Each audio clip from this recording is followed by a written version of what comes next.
Halo teman-teman semua, saya Siva Zara dengan NIM 25161578. Kali ini saya akan membahas salah satu soal di psikologi pendidikan dengan nama bab motivasi belajar dan aplikasi diri siswa dalam menghadapi chemistry anxiety.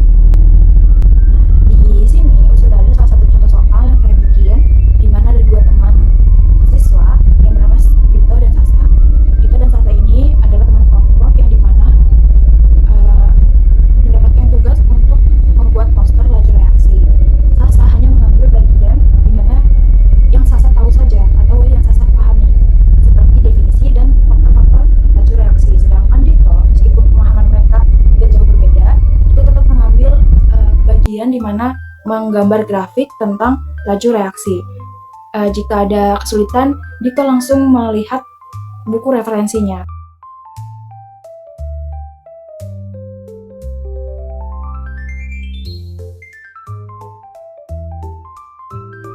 Nah, di sini soalnya adalah jelaskan perbedaan efikasi diri Sasa dan Dito, serta bagaimana perbedaan tersebut berdampak pada perkembangan kemampuan kimia dalam jangka panjang.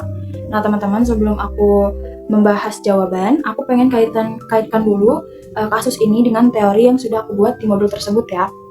Konsep efikasi diri itu pertama kali diumumkan atau diperkenalkan oleh Albert Bandura melalui teori kognitif sosialnya. Menurut Bandura, efikasi diri itu adalah sebuah keyakinan di mana seseorang itu yakin dengan dirinya atas kemampuan dirinya untuk mengatur dan menjalankan langkah-langkah yang dibutuhkan demi mencapai suatu tujuan.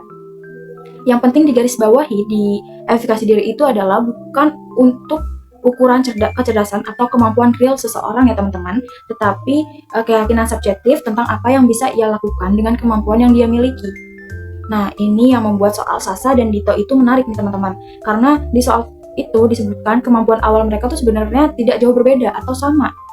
Ini sejalan dengan apa yang dijelaskan oleh penelitian dari Kah Wahyuni di tahun 2021 silam, bahwa dua siswa dengan kemampuan berpikir yang relatif setara dengan belajar kimia bisa saja memiliki tingkat keyakinan diri yang sangat berbeda, tergantung pengalaman, lingkungan, dan juga cara mereka memandang diri sendiri. Jadi perbedaan pilihan tugas Sasa dan Dito ini murni soal efikasi diri ya teman-teman, bukan soal siapa yang lebih pintar gitu.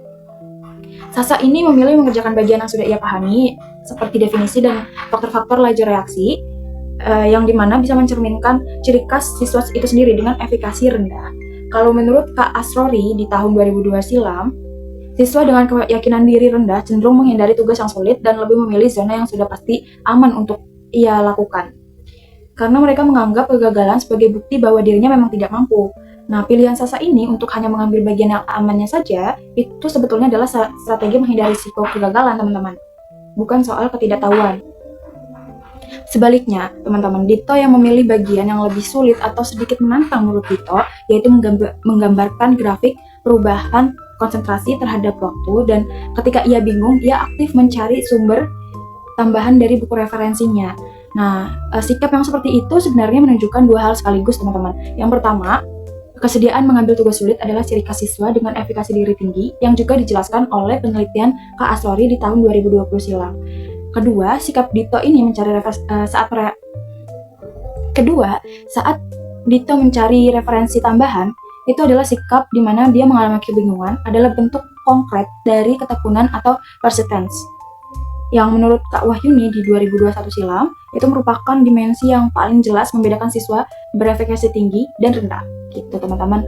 Siswa dengan efikasi diri tinggi tentu saja memaknai hambatan sebagai tantangan yang butuh strategi baru, bukan sebagai bukti ketidakmampuannya dia. Poin ini yang menurut saya itu jadi inti dari soal ini, karena kemampuan awal Sasa dan Dito itu adalah tidak jauh berbeda, tapi pilihan dan hasil belajarnya bisa sangat berbeda. Ini sejalan dengan kemampuan efikasi diri yang berperan sebagai mediator antara kemampuan kognitif aktual dan juga siswa dengan prestasi akademiknya.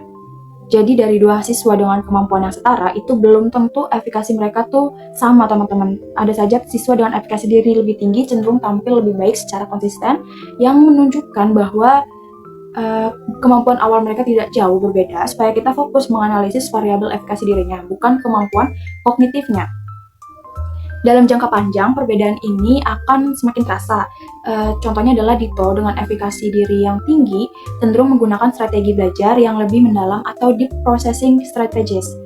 Seperti yang dijelaskan di beberapa kalimat ke Asrori di tahun 2020, misalnya menghubungkan konsep baru dengan pengetahuan sebelumnya atau berusaha memahami prinsip di baliknya, bukan cuma menghafal, teman-teman. Sementara Sasa itu lebih dangkal strategi belajarnya atau surface processing, karena ia cenderung menghindar dari tantangan yang sebenarnya dibutuhkan untuk memperdalam pemahamannya. Karena materi kimia sifatnya kumulatif ya teman-teman, di mana pemahaman konsep dasar menjadi prasyarat untuk memahami konsep yang lebih kompleks lagi. Nah, pola penghindaran Sasa ini itu beresiko membuat dirinya semakin tertinggal seiring bertambahnya tingkat kesulitan materi kimia ke depannya, teman-teman. Terakhir, ini juga relevan dengan kerangka besar materi saya, yaitu tentang motivasi belajar dan aplikasi diri siswa dalam menghadapi chemistry anxiety. Pola penghindaran tugas-tugas kimia yang menantang, seperti yang Sasa lakukan di salah cerita tadi, apabila terus berulang dapat menjadi salah satu faktor pemicu munculnya chemistry anxiety tadi, teman-teman. Karena siswa semakin jarang membuktikan pada dirinya sendiri bahwa ia itu sebenarnya mampu untuk menghadapi tantangan kimia yang lebih sulit. Jadi kesimpulannya, perbedaan pilihan tugas Sasa dan Dito bukan soal siapa yang lebih pintar, teman-teman, tapi soal efikasi diri dan pemilihan tugas serta ketekunan menghadapi hambatan. Karena efikasi diri berperan sebagai mediator terhadap prestasi akademik, dalam jangka panjang juga Dito berpotensi mengembangkan kemampuan kimia yang lebih kuat, sedangkan Sasa rentan untuk semakin tertinggal dan mengalami chemistry anxiety apabila ada penghindaran yang terus berlanjut. Sekian pembahasan soal dari saya, semoga membantu teman-teman. Sampai jumpa di video selanjutnya.